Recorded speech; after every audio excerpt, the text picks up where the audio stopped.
عالمین والصلاۃ والسلام علی خاتم النبیین. ناظرین محترم، السلام علیکم ورحمۃ اللہ وبرکاتہ. پروگرام آپ کے مسائل کا حل لے کر آپ کا میزبان doctor Mahmood Ghaznavi, Tuba Islamic Mission کے چیئرمین اور شیخ الحدیث مفتی محمد ابوبکر صدیق آپ کی خدمت میں حاضر ہیں. ناظرین محترم، ہمارے پاس بے شمار خطوط آتے ہیں. ایک ڈھیری ہے خطوط کی. اگر میں وہ یہاں لانے لگوں اور آپ کو دکھا کے پڑھنے لگوں تو پھر آپ کے پروگرام اور آپ کی کالز کا وقت نہیں رہے گا. ای میل پر بہت زیادہ ہمیں ڈاک موصول ہوتی ہے، موبائل پر لوگ فون کرتے ہیں. خوشی ہوتی ہے اس بات سے کہ جن لوگوں کو ضرورت ہے مسائل سمجھنے کی، انہیں جو موقع ملتا ہے وہاں سے وہ بات کرنے کی کوشش کرتے ہیں. ڈاک آتی ہے، ٹیلی فون آتے ہیں، اور پھر ہم نے اپنے دارالافتاء کا پتہ دیا ہوا ہے، آپ کو ٹیلی فون نمبر دیا ہوا ہے. یہ اس وقت میرے پروگرام کے دوران جو اسکرین پر نمبر چل رہے ہیں، براہ راست مجھ سے بات کرنے اور مفتی صاحب سے بات کرنے کے لیے ہیں اس وقت پروگرام کے دوران. اور اگر آپ کی کال نہ مل سکے تو پھر دوسرا طریقہ یہ ہے کہ ہمارے دارالافتاء میں صبح 10 بجے سے رات 10 بجے تک آپ کال کر کے اپنے مسائل کا حل معلوم کر سکتے ہیں. ہمارا نمبر ہے 0900 27928 0900 27928. اور اگر نہیں تو پھر آپ ہمیں خط لکھیے. ہمارا پتہ ہے D120 QTV D120 site Karachi, QTV D120 site Karachi. ناظرین محترم، ہم بہت سے معاملات میں، بلکہ بعض معاملات میں انتہائی غیر محتاط رویہ اختیار کرتے ہیں. بات بات پر قسم کھاتے ہیں، بات بات پر ہم قرآن حکیم جیسی مقدس کتاب کو ہاتھ میں اٹھا لیتے ہیں، اس کی قسمیں کھانا شروع کر دیتے ہیں. منتوں کو جو اللہ کے نام سے ہم منسوب کرتے ہیں، ان کے ساتھ ہم مذاق کرنا شروع کر دیتے ہیں. طلاق کی دھمکیاں دیتے ہیں. حالانکہ یہ بڑا نازک معاملہ ہے. پچھلے پروگرام میں سلسلے کی کال آ چکی ہے اور آپ اس کے نتائج ہیں وہ دیکھ چکے ہیں. بعض اوقات کفریہ کلمات تک ہم زبان سے ادا کر دیتے ہیں، ہمیں اس کا احساس بھی نہیں ہوتا. جتنی ڈاک آتی ہے اس میں سے ایک خط میں نے منتخب کیا ہے. یہ میری ایک بہن نے ضلع گجرات کھاریاں سے خط لکھا ہے. ان کا نام میں نہیں بتا رہا آپ کو. بہت سمجھنے والا خط ہے، ذرا توجہ سے اسے سنیے گا. انہوں نے لکھا ہے کہ مفتی صاحب میرا پہلے سلام دعا ہے، اس کے بعد مفتی صاحب میرا پہلا مسئلہ یہ کہ میں نے بغیر سوچے سمجھے صرف ایک کام کے لیے بہت زیادہ منت مان لی تھی. 10,000 کلام پاک پڑھوں گی. میرا اگر یہ کام ہو گیا تو 10,000 کلام پاک پڑھوں گی، 10,000 نفل شکرانے کی ادا کروں گی، 10,000 نفل بندگی کی ادا کروں گی، 6 لاکھ مرتبہ آیت کریمہ پڑھوں گی اور 6 ماہ کے روزے رکھوں گی. اور اس سے بھی زیادہ بڑھ کر یہ کہ 10 غریب لوگوں کو حج پر بھجواؤں گی اپنے خرچ پر، اور علاقے کی 5 مسجد میں 10,000 روپے فی مسجد جو ہے وہ میں عطیہ کروں گی. اب پر کہتی ہے کہ اتنی زیادہ منت مان لی، اب کام تو میرا پورا ہو گیا لیکن میرے لیے منت پوری کرنا بڑا مشکل ہے. میرے چھوٹے چھوٹے بچے ہیں، بڑی مشکل سے نماز کے لیے میں ٹائم نکال پاتی ہوں. اور ناظرین محترم، سے دلچسپ بات نہ کہیے، میں کہہ رہا ہوں ایک افسوسناک بات یہ ہے کہ کہتی ہیں کہ میرے پاس تو ایک دن میں قضا نمازیں ادا کرنے کا بھی وقت نہیں ہوتا. 15 سال کی قضا نمازیں مجھ پر واجب ہیں اور خط بہت طویل ہے. پریشان ہیں، پوچھتی ہیں کہ نہ میں حج کرا سکتی ہوں، نہ میں اتنا نوافل پڑھ سکتی ہوں، نہ میں منت کے کوئی کام کر سکتی ہوں، نہ میں روزے رکھ سکتی ہوں. اب میں پریشان ہوں، مجھے کیا کرنا چاہیے؟ السلام علیکم. وعلیکم السلام ورحمۃ اللہ وبرکاتہ. کیا کرنا چاہیے؟ پہلے تو ہم اس بات کو دہرائیں گے جو آپ نے بیان کی کہ الحمدللہ QTV کے ذریعے لوگوں میں ایک احساس بیدار ہوا ہے، شعور پیدا ہوا ہے کہ کوئی بھی شرعی مسئلہ ہو تو وہ فون کر کے معلوم کر لیا جائے، رابطہ کر کے پوچھ لیا جائے. اور یہی اللہ نے ہمیں حکم دیا اور یہی ہمارے پروگرام کا ٹائٹل بھی ہوا کرتا تھا کہ فاسألوا اہل الذکر ان کنتم لا تعلمون. اگر تم نہیں جانتے تو اہل ذکر سے علم والوں سے پوچھ لو. الحمدللہ یہ اللہ تبارک و تعالیٰ قبول فرمائے. پھر جو آپ نے بات بیان کی ہے تو اصل میں یہ صرف ایک بہن کا مسئلہ نہیں بلکہ بہت ساری ایسی جذباتی بہنیں ہیں جو اپنے کسی کام کے لیے اس قسم کے معاملات کر لیتی ہیں، بلکہ بہت سارے جذباتی بھائی بھی ہیں جو اس قسم کے معاملات کرتے ہیں. تو دیکھیے اس قسم کے جذباتی اقدام سے جو ہے کوئی فائدہ نہیں ہوتا. نبی کریم صلی اللہ تعالی علیہ وآلہ وسلم کی حدیث مبارکہ بھی اس بارے میں ہے. تو میرے ان کے مسئلے کے حساب سے بات یہ ہے کہ انہوں نے اپنی منت کے لیے کوئی ٹائم فریم نہیں فکس کیا تھا کہ میں کس ٹائم میں اس منت کو پورا کروں گی. اتنا کہا تھا کہ میرا کام ہو جائے تو منت کو پورا کروں گی. تو اب پتہ نہیں ان کا کام ہوا یا نہیں ہوا. بہرحال ہو گیا ہوگا، کام ہو گیا ہوگا. تو اسی صورت میں یہ ہے کہ اپنے طور پہ کوشش کرتے رہیں اور جب تک اللہ تبارک و تعالیٰ توفیق دے گا تو اس ٹائم میں جو ہے اس کو پورا کرے. لیکن بات یہ ہے کہ ان کی فرض نماز ان کے ذمہ میں ہے. تو پہلے تو وہ اللہ تبارک تعالیٰ کا فرض جو ان کے اوپر ہے اس کو پہلے ادا کیا جائے. اپنے قضا نمازوں کے لیے اوقات نکالے اور دل میں نیت رکھے کہ جب میں قضا نمازیں ادا کر لوں گی تو اللہ تبارک تعالیٰ کی توفیق سے یہ کام بھی کر لوں گی. اس طرح سے کرے سلسلہ, کیونکہ اس کا زندگی پوری زندگی اس کا ٹائم ہے. اچھا, ایک چیز میں پوچھنا چاہوں گا. میں نے ابھی ابتدا میں گفتگو کرتے ہوئے کہا تھا کہ قسم کھاتے ہیں بار بار, ہر بات پہ اللہ کی قسم, ہر بات پہ قرآن حکیم کو ہاتھ میں اٹھا لینا. کیا اس سے ایمان پہ فرق پڑتا ہے؟ دیکھیں, قسم کھانا جو ہے شریعت مطالعہ میں پسندیدہ نہیں ہے, اور نبی کریم صلی اللہ علیہ وسلم نے اس کو پسند نہیں فرمایا, سوائے کہ ضرورت کا موقع ہو تو وہاں پر قسم کھایا جائے. اور بلکہ یہ بھی بات آتی ہے کہ اگر کوئی معاملہ ہو جائے اور انسان سے کہا جائے قسم کھائے اور وہ اللہ کے نام کی حرمت کی وجہ سے اس قسم کو چھوڑ دے تو اس کے لیے بڑی بشارت ہے کہ اس نے جو ہے اپنے حق کو چھوڑ دیا صرف قسم سے بچنے کے لیے. سیدنا امام اعظم ابو حنیفہ رحمۃ اللہ علیہ کا پورا واقعہ آتا ہے کہ کسی آدمی پہ آپ کا دعویٰ تھا, تو اب امام اعظم کے پاس گواہ نہیں تھے, تو شرعی اصولوں کے مطابق جس پہ دعویٰ کیا جائے مدعا علیہ, تو اب اس کو جو ہے قسم کھانی ہوتی ہے. وہ قسم کھا کے انکار کر دے کہ جناب میں نے کام نہیں کیا, تو امام اعظم ابو حنیفہ رحمۃ اللہ علیہ کے جب مد مقابل نے قسم کھانے کا ارادہ کیا تو امام اعظم نے فرمایا رہنا تو بس معاملے کو ختم کرو. تو آپ نے اللہ کے لیے اس کو قسم سے روکنے کے لیے اپنے حق کو چھوڑ دیا.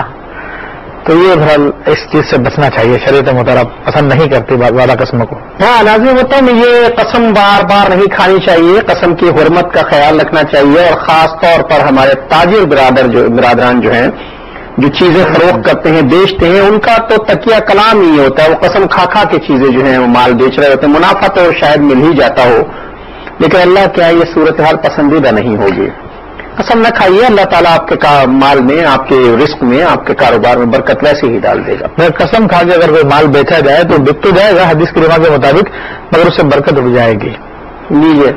یہ بھی تو میں ایک اور بھی صورتحال ہوتی ہے. مفتی صاحب نے جو بات کی اس سے ایک بات اور نکلتی ہے کہ جب آپ نے قسم کھا کے مال بیچ دیا, مال بک گیا, اگر 50,000 کا بکنا تھا 1 لاکھ کا بک گیا, لیکن اس میں سے برکت ختم ہو گئی. چنانچہ اکثر آپ نے بھی محسوس کیا ہوگا اور ہم بھی دیکھتے ہیں کہ بڑے سے بڑا بزنس مین, بڑے سے بڑا کاروباری آدمی, اس کی زبان پر ایک بات ہوتی ہے, کہتے بس کیا کریں جی, حالات اچھے نہیں ہیں, کاروبار اچھا نہیں ہے. لاکھوں کروڑوں میں کھیلنے والا آدمی جو ہے اس کی زبان سے صرف ایک ہی لفظ نکل رہا تھا, حالات اچھے نہیں ہیں, کاروبار اچھا نہیں ہے, کچھ بھی نہیں ہے, اس مرتبہ بڑی مشکل میں ہے. اصل میں قسم کھانے سے مال کی برکت اٹھ جاتی ہے اور پھر زبان پر یہ ناشکری کے کلمات آنا, یہ تو پھر لازمی سی بات ہو جاتی. بہرحال ناظرین بتاؤں, آپ کو یاد ہوگا پچھلے پروگرام میں میرا موضوع جو ہے وہ حج تھا, کیونکہ عازمین حج جو ہیں جوک در جوک حرمین شریفین کی طرف رواں دواں ہیں. پچھلے پروگرام میں نے مفتی صاحب سے پوچھا تھا کہ عورتوں کو کس طرح حج کرنا چاہیے, اور اسی دوران جو ہے میرے ایک بھائی کی کال تھی جو چلتے وقت جو ہے وہ رہ گئی تھی, اور انہوں نے پوچھا تھا, آپ کو یاد ہوگا, میں اس کال کو شامل کر لوں. اللہ کا کرم ہے کہ اس نے مجھے یاد دلا دیا اس موقع پر. ایک بھائی نے کال کی تھی, انہوں نے کہا تھا کہ میری والدہ نے مجھ سے کہا تھا کہ ہم عمرے پر جائیں گے, پھر ان کا انتقال ہونے لگا تو انہوں نے کہا کہ میرے پیسوں سے تم عمرہ کرنا. تو کیا انہوں نے پوچھا تھا عمرہ مجھے کرنا چاہیے؟ جی مفتی صاحب, عمرہ کرنا چاہیے انہیں. دیکھیں, یہ والدہ کی وصیت ہے, اور چونکہ عمرہ جو ہے وہ فرائض واجبات میں سے نہیں ہے تو اس پر عمل کرنا بھی سنت ہے.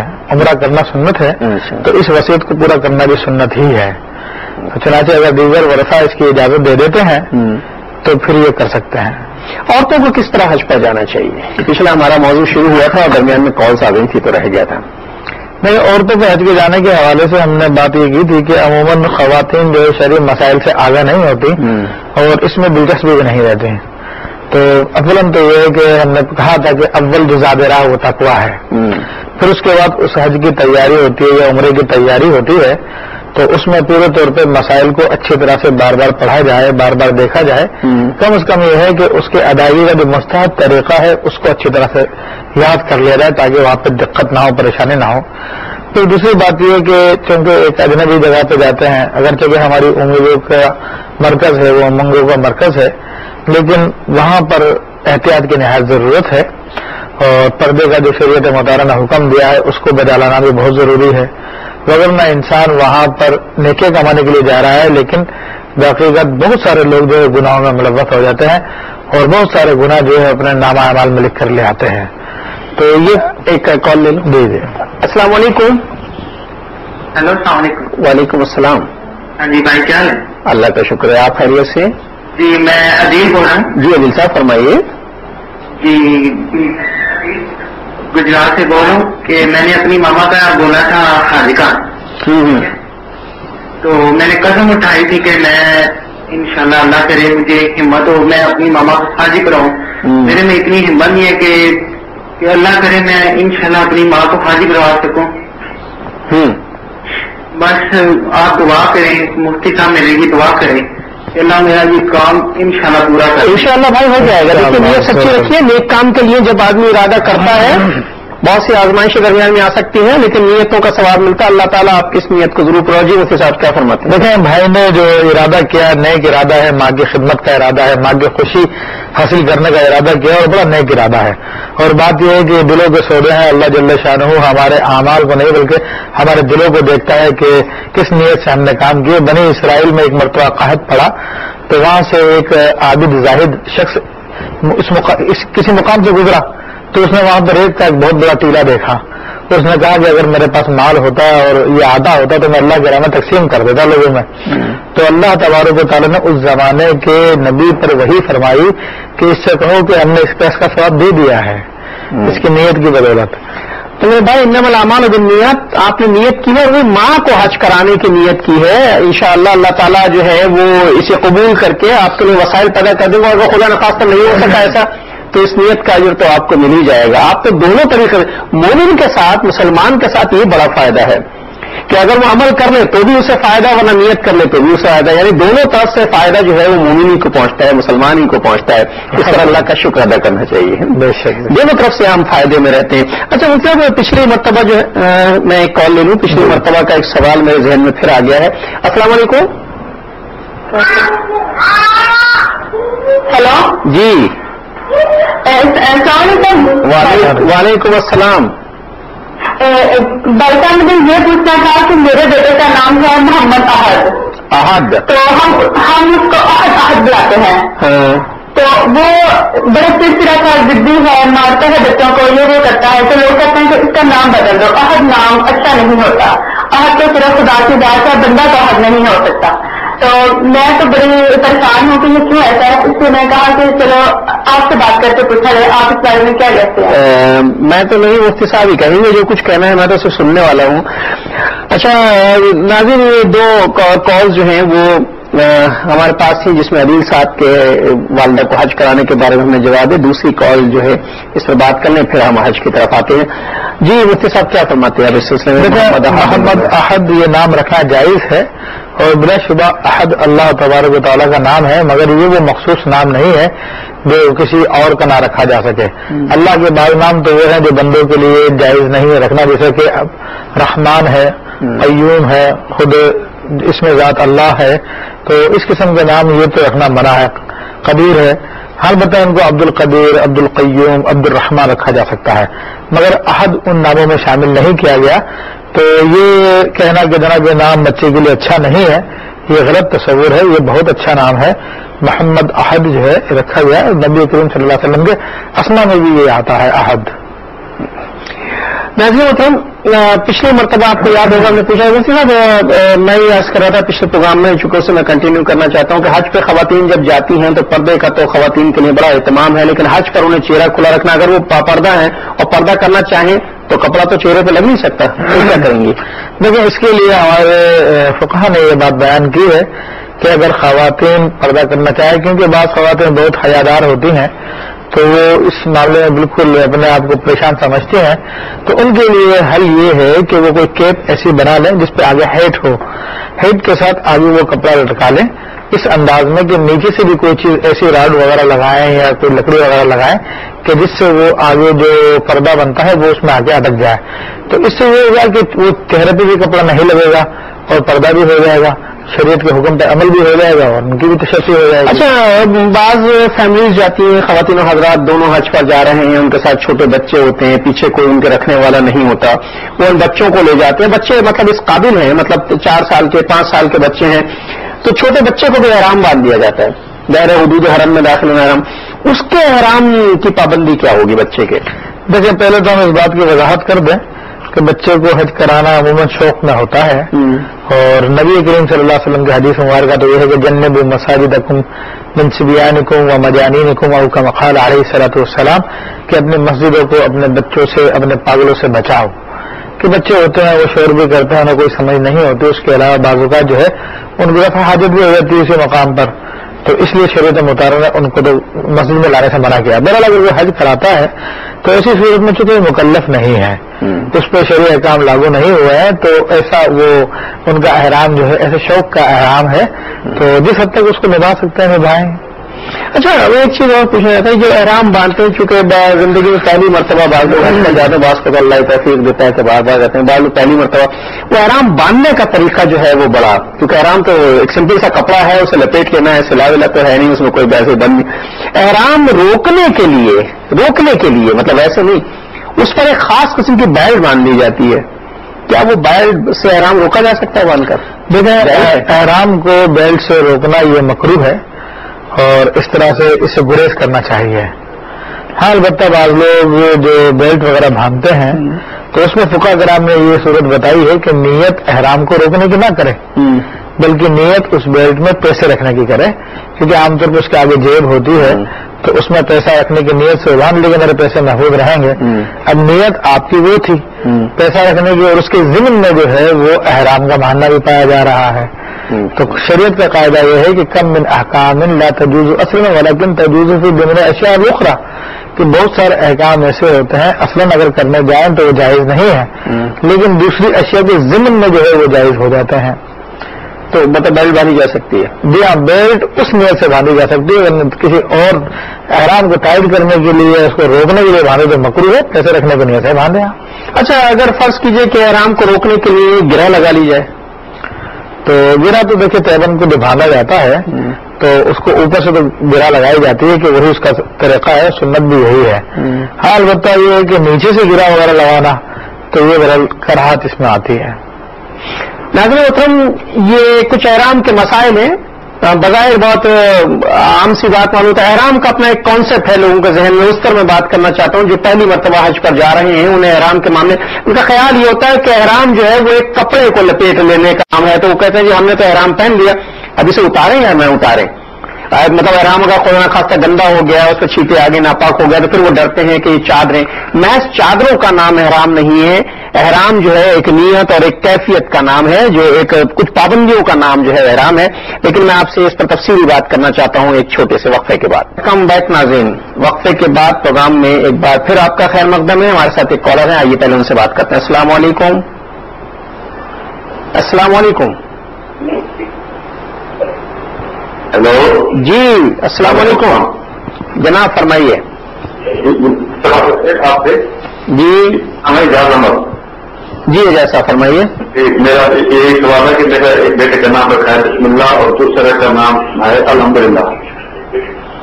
اچھا یہ صحیح ہے؟ اچھا چلیے اس پر بات کرتے ہیں۔ جی مفتی صاحب، اجاز صاحب نے تو دونوں بچوں کا نام، ایک کا نام بسم اللہ رکھا، دوسرے کا الحمدللہ لکھا۔ دیکھیں بسم اللہ ہمارے یہاں پہ نام رکھا جاتا ہے عام طور پہ خواتین کا، لیکن میں یہ سمجھتا ہوں کہ یہ نام جو ہے مناسب نہیں ہے، کیونکہ اس میں ایک خاص شریف شعار ہے جو ہمارا بسم اللہ شریف استعمال کیا جاتا ہے۔ تو اب ہوگا یہ کہ اس ایسے نام کے جو ہے لوگ پھر بعض اوقات مذاق اڑاتے ہیں، جی باتیں کارنے میں بھی لب و لہجہ جو ہے وہ بدل جاتا ہے۔ جی جی جی، تو اس لیے جو ہے اگرچہ کہ یہ لوگوں میں معروف تو ہے مگر مناسب نہیں ہے نام رکھنا۔ اسی طرح الحمدللہ تو معروف بھی نہیں ہے، یہ تو پہلے تعلیم تو مطلب کہ اس میں بہت یعنی لوگ بہت مضحکہ خیز لوگوں کے لیے ہوگا یہ نام، تو اس لیے ان کے لیے چاہیے کہ ان کے ناموں کو تبدیل کریں اور انبیاء کرام علیہ السلام کے ناموں پہ نام رکھیں، اولیاء کرام کے ناموں پہ نام رکھیں، یا عبداللہ اللہ کو بہت پسند ہے، عبد الرحمن اللہ تبارک تعالیٰ کو بہت پسند ہے، خود نامی اس میں گرام محمد صلی اللہ تعالی علیہ وسلم اللہ تبارک تعالیٰ کو بہت پسند ہے اور اس کی بہت فضیلت آئی ہے۔ تو نام اپنے بچوں کا جب بھی رکھنا چاہے لڑکوں کا تو اس کا نام محمد رکھیں کہ بروز قیامت انشاءاللہ یہ شفاعت کا باعث بنے گا۔ اس کے بعد پکارنے کے لیے جو بھی کوئی پسندیدہ نام ہو، یا اللہ کے نیک بندوں میں سے، صحابہ کے ناموں میں سے، اہل بیت کرام کے ناموں میں سے، یا دیگر ناموں میں سے جو بھی آپ کو پسند آئے تو وہ رکھ لیجیے۔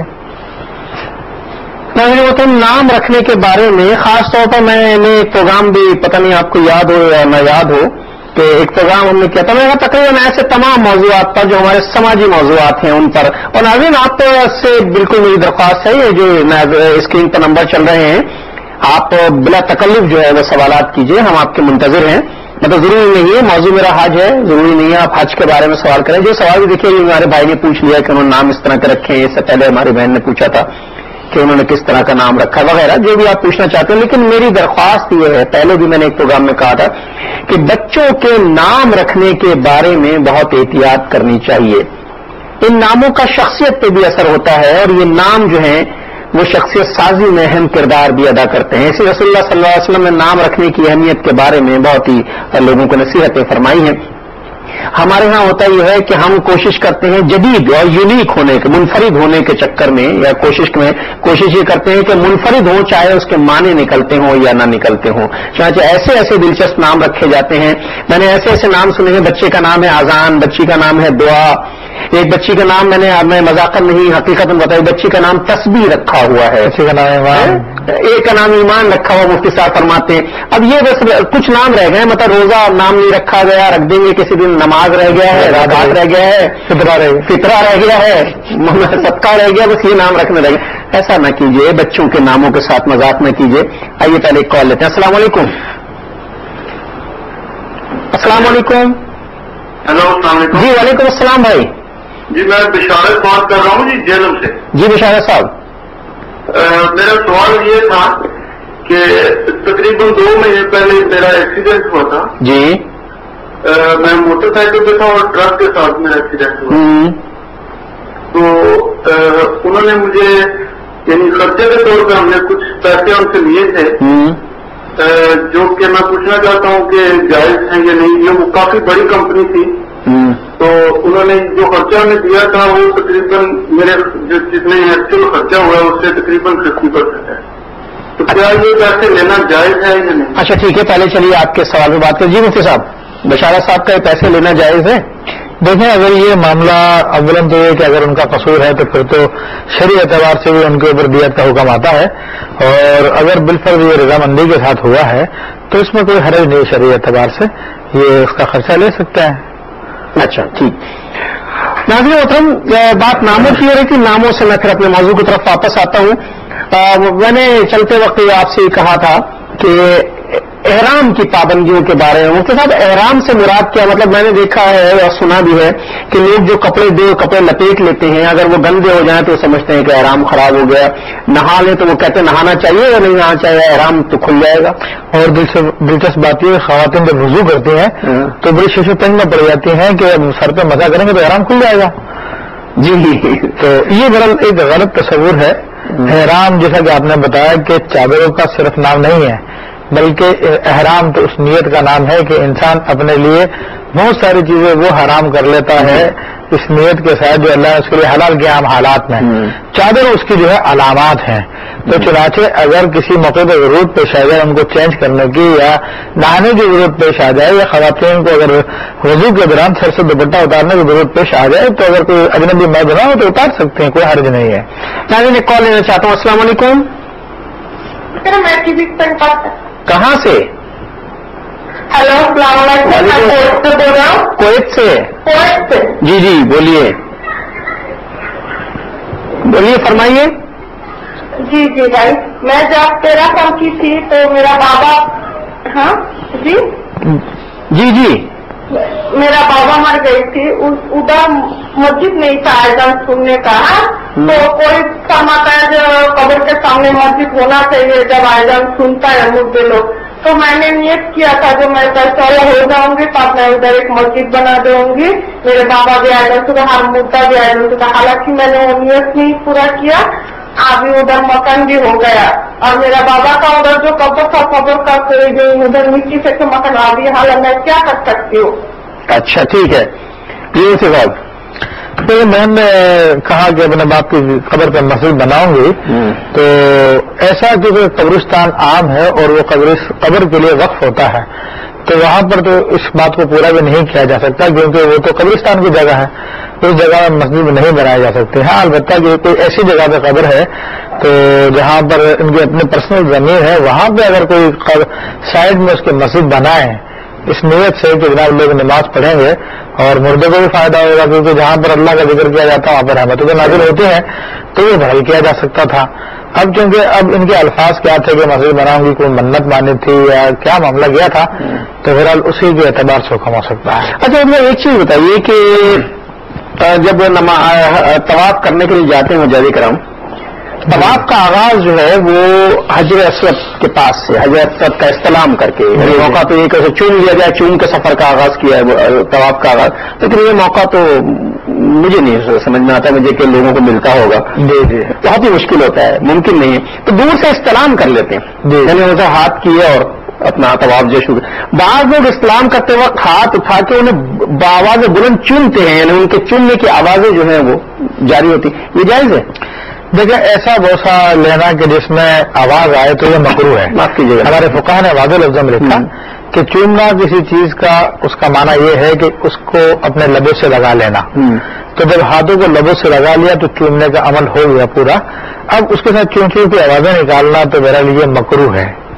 اچھا یہ تو حجر اسود ہے، حجر اسود سے پہلے رکن یمانی ہے، جی رکن یمانی یہ پہلا کونا ہے، اس کے بعد چومنے کا عمل ہو گیا پورا، اب اس کے ساتھ چون چون کی آوازیں نکالنا تو میرا لیے مکروہ ہے۔ اچھا یہ تو حجر اسود ہے، حجر اسود سے پہلے رکن یمانی ہے، جی رکن یمانی یہ پہلا کونا ہے، اس کے بعد حجر اسود ہے، تو میں نے تو یہ بھی دیکھا ہے کہ رکن یمانی کا بھی لوگ استلام کرتے ہیں۔ ہاں یہ بدعت ہے، علامہ اللہ علیہ قاری رحمۃ اللہ نے لکھا کہ رکن یمانی کا استعلام کرنا بدعت ہے، اس کی سنت یہ ہے کہ اگر دوران طواف آپ کو چانس ملتا ہے، موقع ملتا ہے، تو آپ اس کو چھو لیں، آپ اس کو چوم لیں، یہ تو جائز ہے اور یہ سنت ہے، مگر یہ دور سے استعلام کرنا اس کو بزرگوں نے کہا کہ یہ بدعت ہے، چنانچہ اگر کسی کو چومنے کا موقع نہیں ملتا تو یہ استعلام بھی نہ کرے، ایسے گزر جائے، ایسے گزر جائے۔ اچھا نماز میں طواف کے دوران طواف کرتے ہیں، طواف کے دوران جو سیدھا کاندھا کھلا رکھا جاتا ہے، جی بعض حضرات کو یہ دیکھا گیا ہے اور بعض کا کہ وہ نماز کے دوران بھی جو نفل پڑھ رہے ہوتے ہیں تو سیدھا کاندھا کھلا ہی رکھتے ہیں، تو کیا نماز ہو جاتی ہے؟ ہاں بڑی آپ نے اہم بات کی طرح میں وہ لے لوں، ذرا کال لے لوں کہ ڈراپ نہ ہو جائے۔ السلام علیکم۔ وعلیکم السلام۔ جی بہن، جی میں کوئٹہ سے بات کر رہی ہوں۔ کوئٹہ، جی فرمائیے۔ جی میری پرابلم یہ ہے کہ کچھ عرصہ پہلے ہمارے گھر میں اس کے بعد دوسری پرابلم شروع ہو گئی تھی، صحیح ہے، تو میں نے دو تین پرابلم ہونے کے بعد میرے منہ سے یہ الفاظ نکلے کہ اللہ کو خدا نہ خاصہ ہم ہی مل گئے، مطلب پرابلم کا پیش کرنے۔ جی ہم ایسا کہتے ہیں۔ ریئلائز کی کہ بات سے میں نے غلط کی تھی، میں نے کہیں سے سنا کہ ایسی بات کرنے سے نکاح ٹوٹ جاتا ہے اور کلمہ بھی دوبارہ کرنا پڑتا ہے، تو کیا اس میں شرعی کیا ہے اس بات کا؟ اچھا ٹھیک ہے بہن، اچھا سوال ہے، اس پہ بات کرتے ہیں، لیکن میں نے ایک سوال مفتی صاحب سے کیا تھا حجاج کرام کے حوالے سے، وہ میں جی مفتی صاحب وہ کاندھا کھلا رکھتے ہیں۔ دیکھیں نماز کے دوران کاندھا کھلا رکھنا مکروہ تحریمی ہے، تو جو لوگ بھی نماز کو اس طرح سے ادا کریں گے کاندھا کھول کر، تو انہیں اپنی نماز کو واپس دہرانا واجب ہے، دہرانا اس کو واجب ہے، ورنہ گناہگار ہوں گے، اور اس پہ اللہ تعالیٰ کی بارگاہ میں توبہ بھی کرنی چاہیے۔ تو جب تو آپ سے فارغ ہو جائیں تو اپنے کاندھوں کو ڈھانپ لیں، سر کو نہ ڈھانپیں کہ محرم کے لیے سر ڈھانپنا مرد کے لیے ناجائز ہے، خواتین کا سر ڈھانپا ہی ہوتا ہے، تو چنانچہ وہ کاندھا جو ہے مرد کھول کے نہیں بلکہ بند کر کے ہی پڑیں گے۔ ناظرین میں نے اپنے پروگرام کا آغاز جو ہے بے احتیاطی سے کیا تھا کہ بعض معاملات میں ہم انتہائی غیر سنجیدہ رویہ اختیار کرتے ہیں۔ میری بہن نے بھی کہا کہ یہ کے بعد دیگر جب مسائل پیدا ہوئے، مشکلات آئیں گھر میں، تو انہوں نے بے ساختہ اپنی زبان سے کہا کہ خدا کو معاذ اللہ استغفر اللہ کہ ہم ہی مل گئے تھے یہ معاملات کرنے کے لیے، ہم میں سے اکثر بیشتر لوگ جو ایسی باتیں کرتے ہیں۔ مفتی صاحب یہ کہتی ہیں کہ مجھے تو اب پتہ چلا ہے کہ کفریہ کلمات تھے اور کیا اس سے نکاح ٹوٹ جاتا ہے، لیکن میں ایک کال لے لوں ذرا۔ السلام علیکم۔ ہیلو السلام علیکم۔ جی وعلیکم السلام۔ میں ہمارا بات کر رہی ہوں فیصلہ سے۔ جی میرا مفتی صاحب سے سوال یہ کہ جو سب سے پہلے رشتے داروں کو دی جاتی زکات، تو وہ کتنی مالی تک قریب ہو رشتے دار ان کو زکات دی جائے؟ اچھا نہیں، کس کا مطلب کتنی مالیت کا غریب ہو؟ جی کہ ان پہ زکات بنتی ہے۔ وہ شرعی فقیر اگر ہیں تو انہیں دینی پڑے گی، بارہ اس پہ بات کر لیتے ہیں، ٹھیک ہے، بہت شکریہ۔ جی مفتی صاحب یہ بہن نے اس طرح کے کلمات ادا کیے، یہ کہتی ہے کہ مجھے اب پتہ چلا ہے کہ کفریہ کلمات ہیں اور اس سے ایمان جاتا رہتا ہے اور نکاح بھی ٹوٹ جاتا ہے، تو ان کے لیے کیا مسئلہ؟ تو اللہ کا شکر ہے کہ اللہ تبارک تعالیٰ نے مرنے سے پہلے ہمیں توفیق عطا فرما دی اور ان کو یہ بات سمجھا دی کہ واقعی نے غلط بات کہی۔ بلا شبہ رب کریم کی شکایت کرنا، رب کریم پر اعتراض کرنا، یہ بندے کو کفر میں لے جاتا ہے، کیونکہ بندے کا کام ہے اپنے رب کی اطاعت کرنا، اس کی جانب سے آئی مصیبتوں پر، مشکلات پہ صبر کرنا اور اس سے رحمت طلب کرنا، اچھی بات طلب کرنا. تو جو کوئی بندہ بھی اپنے رب پہ اعتراض کرے، جیسے کہ یہ بات ہے کہ ہمیں مل گیا معاذ اللہ ثم معاذ اللہ، تو اس سے انسان کا ایمان چلا جاتا ہے، اور جب ایمان چلا جاتا ہے تو نکاح بھی برقرار نہیں رہتا. تو اب ان کے لیے حکم یہ ہے کہ فوراً سے پیشتر تجدید ایمان کریں، اپنے اس کلمے سے توبہ کریں، اور اس کے بعد جو ہے تجدید نکاح بھی کر لیں اپنے شوہر سے، دوبارہ سے نکاح پڑھوا لیں، تو انشاءاللہ تبارک تعالیٰ وہ رشتہ قائم ہو جائے گا. یہ ہمارا پوچھتے ہیں کہ زکوٰۃ پہلے رشتہ داروں کو دینا ہے، تو کتنے غریب رشتہ داروں کو پہلے دی جائے؟ ایسا کہ کتنی اماؤنٹ ان کے پاس ہو، کن کو دینی چاہیے زکوٰۃ؟ آپ نے تو بہت مختصر کا بتا دیا تھا کہ شرعی فقیر ہونا چاہیے. شرعی فقیر کی ہم وضاحت یہ کر دیں کہ شرعی فقیر ایسا شخص ہوتا ہے کہ جس کے پاس اپنی ضرورت سے زائد اتنا مال نہ ہو جو 52.5 تولہ چاندی کی قیمت کو پہنچ جائے، اتنی رقم ہو، نہ کوئی اس کی ضرورت سے زائد کوئی اور مال ہو. تو اب اگر اس کی کیفیت یہ ہے کہ اس کے پاس اتنا مال نہیں ہے اس کی ضرورت سے زائد جو 52.5 تولہ چاندی کی قیمت کو پہنچ جاتا ہو، جو کہ آج کل تقریباً 16-17 ہزار روپے ہے، تو اس کو زکوٰۃ دی جا سکتی ہے. اور اگر اس کے پاس اتنی رقم تو نہیں مگر ضرورت سے زائد کچھ سامان وغیرہ اس کے پاس زیادہ رکھا ہوا ہے، جیسے کہ آج کل لوگ دنیا جمع کر کے رکھتے ہیں زیادہ تعداد میں، تو بعض اوقات تو یہ بھی دیکھا گیا ہے کہ جو لوگ جھگیوں میں رہتے ہیں وہ اپنے گھروں میں ٹی وی رکھتے ہیں، VCR رکھتے ہیں، سارے کے سارے معاملات کرتے ہیں. تو ایسے لوگوں کو زکوٰۃ تو نہیں لگے گی کیونکہ ان کے پاس تو اتنا مال موجود ہے کہ جو ان کی ضرورت سے زیادہ، یہاں سے VCR کی ضرورت تو نہیں ہے، ٹیلی ویژن کی کوئی شرعی ضرورت نہیں ہے. تو اگر ان کی قیمت 17,500 16,000 17,000 پہنچ جاتی تو زکوٰۃ کے اہل نہیں ہے. ہاں جس کے پاس اتنا ضرورت سے زائد مال نہیں ہے تو اس کو زکوٰۃ دی جا سکتی ہے. یہ زکوٰۃ کے حوالے سے معاملات ہیں، اور ابھی تو حج اور قربانی کے معاملات بھی چلیں گے. زکوٰۃ کے معاملات تو بڑے تفصیل سے ہم نے ڈسکس کیے ہیں. ایک کال لے لوں اس لیے کہ بہت تیزی سے ہمارا وقت جو ہے وہ اختتام کی طرف جا رہا ہے. السلام علیکم. وعلیکم السلام. حضرت خیریت جناب؟ اللہ کا شکر، دعائیں آپ کی. آپ خیریت سے ہیں جناب؟ ٹھیک فرمائیے. آپ کی کیا میرا ایک سوال یہ تھا اس حساب سے سلام علیکم. جی وعلیکم السلام. ہم تین بھائی تھے، تو ہم نے جب آپس میں شادی وغیرہ ہو گئی تو ہم رضا خوشی سے جدا ہوئے. تو بڑے بھائی جو تھے، میں سب سے چھوٹا تھا، تو ان کے لیے 2-3 لاکھ روپیہ انہوں نے اپنے ذمہ لیا کہ ٹھیک ہے کاروبار میں سے ہم آپ کو دیں گے. یعنی ہم سب اکٹھے تھے، والد صاحب بھی ہے آپ ہیں. تو وہ بھائی باقی رقم دے چکے تھے، 1 لاکھ روپیہ رہ گیا تھا، تقریباً 1 لاکھ روپیہ رہ گیا تھا. بھائی فوت ہو گئے. تو جب ہم بھائی کو غصہ دے رہے تھے تو بھائی نے مجھے کہا کہ آپ کے بھائی نے جو آپ کی رقم دینی تھی تو یہ آپ لے لیں. تو میں نے بھائی کی محبت میں اچانک بھائی کا انتقال ہوا. میں نے کہا بعد میں دیکھ لیں گے اب کیا ہے. 3-4 سال کے بعد میں نے جب تقاضا کیا تو انہوں نے انکار کر دیا. میں نے کہا کہ بھائی تمہارا تو شریعت میں حصہ ہی نہیں ہے.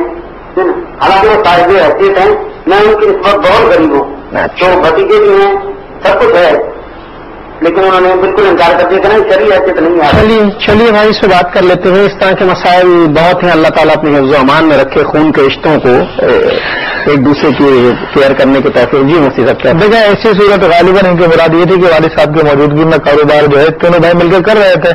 تو ایسی صورت میں جب بنٹوارا ہوتا ہے تو آپس میں طے کر لیتے ہیں کہ ٹھیک ہے آپ کو اتنے دے دیے جائیں گے، آپ کو اتنے دے دیے جائیں گے، اور کاروبار ان کے حوالے کر دیا جائے.